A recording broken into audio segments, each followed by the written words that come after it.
Kosha, why do the American left, CNN, the Democrats, keep pushing on this issue where Donald Trump enjoys overwhelming support? The American people, and the polling shows this, support the deportation program. They want these gangbangers in particular out of the country. We're talking about the worst of the worst here. We're not just talking about people in the country illegally. Someone who was found to be an MS-13 gang member, and they won't let it go. It really is fascinating. It feels like it's a dysfunctional robot. Like the way she was asking the same questions in the software update just didn't happen. And it's kind of no matter who said it, and all the heavy hitters in the administration, one after the other, were coming, and it's going back to that same talking point. I think also since they're so much losing in the big picture of this issue, it's actually fascinating how much public support has shifted in a relatively short period of time to deporting all illegals, not only the violent ones, and they still do this. So when they've lost the big picture, they like to go into minutia, and they've had a couple of small wins along the way in this particular case, where one court said that he can be deported, but not to El Salvador, even though that's his home country, because he claimed persecution or whatever it is. That's still working its way up the court, but in the interim, they got a little bit of a win, and that's why I think CNN is just latching on to that one little detail and forgoing the big picture and the fact that they're really outside of where the American population is. But even on a micro level with this particular case, you've got someone who's in the country illegally, they're from El Salvador, they're being deported to El Salvador, and somehow this is the one case that they want to highlight to show why this program is flawed. It's absolutely mad. On El Salvador, President Bukele, extraordinary leader, extraordinarily popular, and he has been just hugely effective in transforming El Salvador, particularly when it comes to the crime issue. It's such an amazing story, and it really shows what can be done when you take an iron fist approach to crime, which was rampant in El Salvador. It was the homicide capital of the world just a few short years ago, the highest number of homicides per capita compared to anywhere else. And with his victory as the president in 2019, that's dropped 95%, 95%, and that's why he won re-election resoundingly, because this matters to people, that you can walk on the streets safely and not worry about that.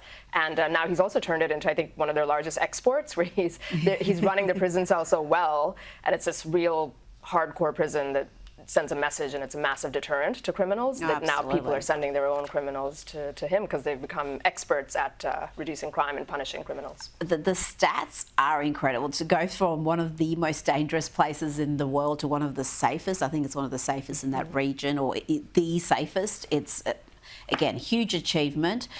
We've talked about Javier Milei before. He's been called the Argentinian Trump. He's been, again, hugely impactful in Argentina. We've talked about El Salvador, and now Ecuador has returned, again, a centre-right leader.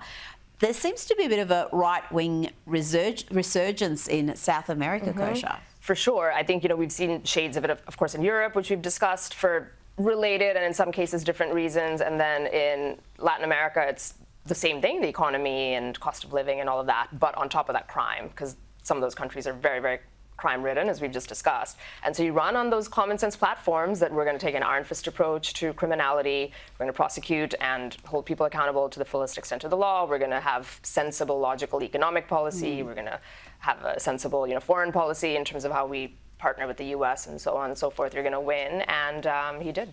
And there's also an alliance being formed between these countries and the US, and I think it's something Australia needs to take note of, because we've just, I think, taken for granted this very close relationship we've had with the US. And we know with Donald Trump, he hasn't taken kindly to some of the things our leaders have said about him. And there's other countries where they seem to be more on the same page, value-wise, with the Trump administration. Does that pose any sort of a threat to Australia's place with its closeness with America? I think alliances change just because they've been a certain way for 100 years. It's hard to grapple and get our arms around that, but they do change. And also, as more and more of these countries are shifting to the right in terms of the leaders that they're electing, it'll be very interesting to see what happens here, what happens in Canada, and if you get more of the left retaining or staying in power. It just sounds like there's so much daylight then between how Trump views the world versus then. But Trump only has less than 4 years left, and so we don't know what's going to happen beyond that. We don't, but the front runner at the moment, and yes, it's early days, is JD Vance, and JD Vance is Trump plus 20%. He's Trump, but even more staunch in this worldview. Now let's engage in a bit of hyperbole. We love a bit of hyperbole on this program, and it doesn't get more crazy than this. This is just ridiculous carry-on from some very rich, very famous ladies who have been lucky enough to go into space for a few minutes. Got it? 1, 2, 3, taking up space! Tamir's in space! The ladies there are singer Katy Perry, TV presenter Gayle King, you know, Oprah's bestie, civil rights activist Amanda Nguyen, former rocket scientist Aisha Bowe, and filmmaker Kerry-Anne Flynn, and soon-to-be wife of Jeff Bezos, Lauren Sanchez. They were all in Jeff Bezos's Blue Origin spacecraft there. Let's hear from Katy Perry, and try not to lose your dinner listening to this. It is the highest high, and it is surrender to the unknown, trust, and this whole journey is not just about going to space. It's the training, it's the team, it's the whole thing. I couldn't recommend this experience more. This is like up there with all the, different tools that I've learned in my life, from meditation to the Hoffman process. This is up there because what you're doing is you're like really finding the love for yourself, because you got to trust in yourself on this journey, and then you're feeling the love when you come down, for sure, and you're feeling that strength. So I feel really connected to that strong divine feminine right now. I warned you, it wasn't good. Lauren Sanchez was also reduced to tears by the experience. 6 women just did the same flight that he did.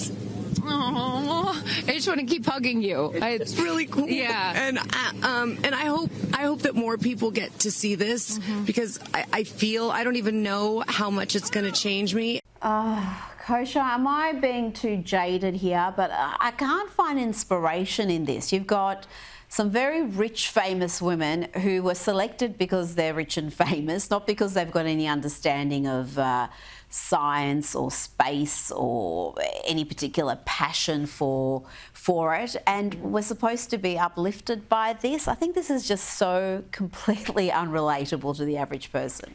For sure. I think the cynic in me thinks that it was just a marketing strategy by Blue Origin, which is way far behind SpaceX and the commercial private space industry.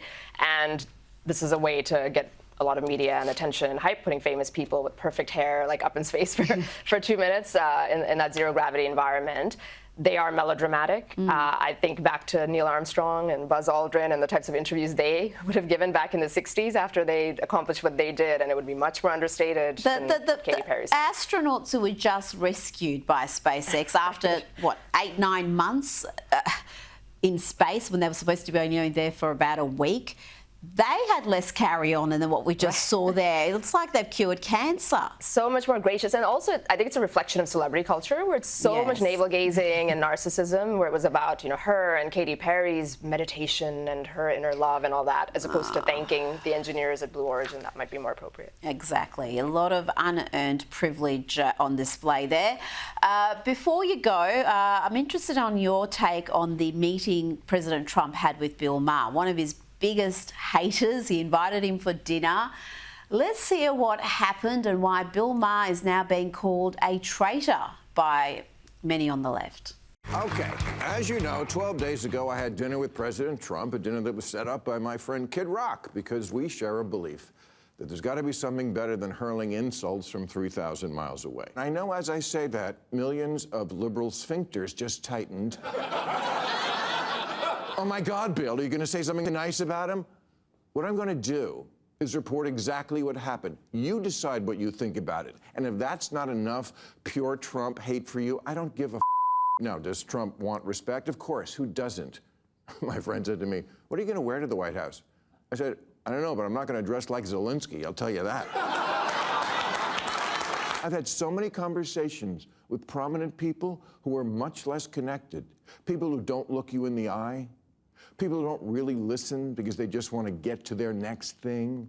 People whose response to things you say just doesn't track, like, what? None of that with him. And he mostly steered the conversation to, what do you think about this? I know, your mind is blown, so's mine. Kosha, what do you think of that?